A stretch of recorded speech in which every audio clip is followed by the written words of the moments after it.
I found that nothing in life is worthwhile unless you take risks. Nothing. Nelson Mandela said, "There is no passion to be found playing small and settling for a life that's less than the one you're capable of living."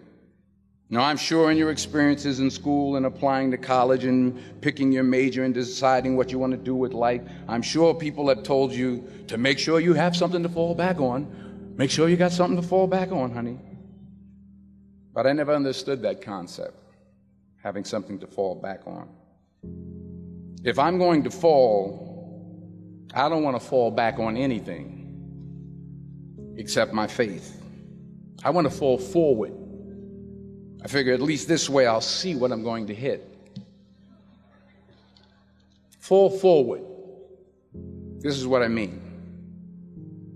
Reggie Jackson struck out 2,600 times in his career, the most in the history of baseball. But you don't hear about the strikeouts. People remember the home runs. Fall forward. Thomas Edison conducted 1,000 failed experiments. Did you know that? I didn't know that. Because the 1,001st was the light bulb. Fall forward. Every failed experiment is one step closer to success. You've got to take risks, and I'm sure you've probably heard that before, but I want to talk to you about why that's so important. First, you will fail at some point in your life. Accept it. You will lose. You will embarrass yourself. You will suck at something. There's no doubt about it. And I know that's probably not a traditional message for a graduation ceremony, but hey, I'm telling you, embrace it, because it's inevitable. And I should know. In the acting business, you fail all the time. Early on in my career, I auditioned for a part in a Broadway musical. Perfect role for me, I thought, except for the fact that I can't sing. So I'm in the wings, I'm about to go on stage, but the guy in front of me, he's singing like Pavarotti. He's just, and he's just going on and on and on, and I'm just shrinking, I'm getting smaller and smaller. So they say, "Oh, thank you very much, and you'll be hearing from us."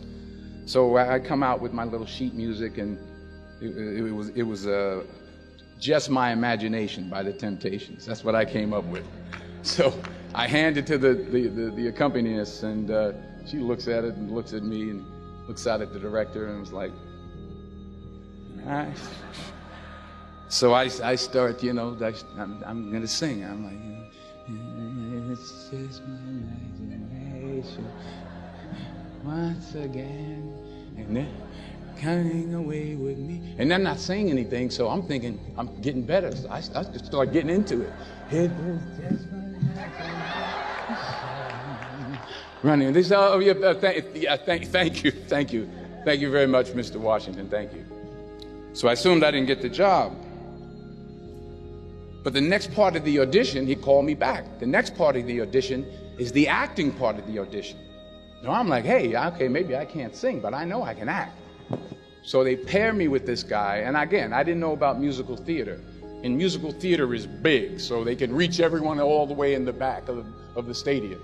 And I'm more from a realistic, naturalistic kind of acting where you actually talk to the person next to you. So I don't know what my line was. My line was, "Well, hand me the cup." And his line was, "Well, I will hand you the cup, my dear. The cup will be there to be handed to you." I said, "Oh, okay." "Well, should I give you the cup back?" "Oh, yes, you should give it back to me, because that is my cup, and it should be given back to me." I didn't get the job. But here's the thing. I didn't quit. I didn't fall back. I walked out of there to prepare for the next audition, and the next audition, and the next audition. I prayed. I prayed, and I prayed. But I continued to fail, and fail, and fail. But it didn't matter, because you know what? There's an old saying, you hang around the barbershop long enough, sooner or later you're going to get a haircut. So you will catch a break, and I did catch a break. Last year, I did a play called Fences on Broadway. Someone talked about it. Won the Tony Award. And I didn't have to sing, by the way. But here's the kicker. It was at the Court Theater. It was at the same theater that I failed that first audition 30 years prior. The point is, every graduate here today has the training and the talent to succeed. But do you have the guts to fail? Here's my second point about failure. If you don't fail, you're not even trying. I'll say it again. If you don't fail, you're not even trying. My wife told me this great expression. To get something you never had, you have to do something you never did. Les Brown's a motivational speaker. He made an analogy about this. He says, imagine you're on your deathbed, and standing around your deathbed are the ghosts representing your unfulfilled potential. The ghost of the ideas you never acted on. The ghost of the talents you didn't use. And they're standing around your bed, angry, disappointed, and upset. They say, we came to you because you could have brought us to life, they say. And now we have to go to the grave together. So I ask you today, how many ghosts are going to be around your bed when your time comes? You've invested a lot in your education, and people have invested in you. And let me tell you, the world needs your talents. Man, does it ever. I just got back from Africa like 2 days ago, so if I'm rambling on, it's because I'm jet lagged. I just got back from South Africa. It's a beautiful country, but there are places there with terrible poverty that need help. And Africa is just the tip of the iceberg. The Middle East needs your help. Japan needs your help. Alabama needs your help. Tennessee needs your help. Louisiana needs your help. Philadelphia needs your help. The world needs a lot, and we need it from you. We really do. We need it from you young people. I mean, I'm not speaking for the rest of us up here, but I know I'm getting a little grayer. We need it from you, the young people. So you got to get out there.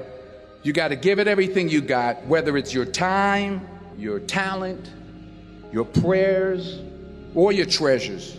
Because remember this, you will never see a U-Haul behind a hearse. You will never see a U-Haul behind a hearse.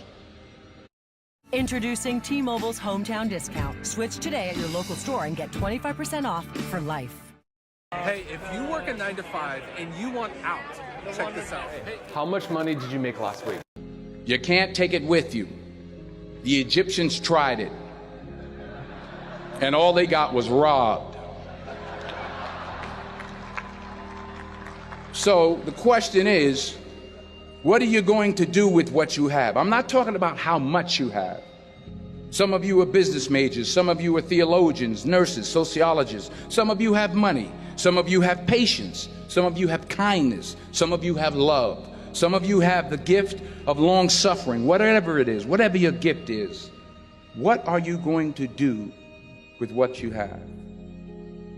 All right, now here's my last point about failure. Sometimes it's the best way to figure out where you're going. Your life will never be a straight path. I began at Fordham University as a pre-med student. I took a course called cardiac morphogenesis. I still can't say it. Cardiac morphogenesis. I couldn't read it. I couldn't say it. I sure couldn't pass it. So then I decided to go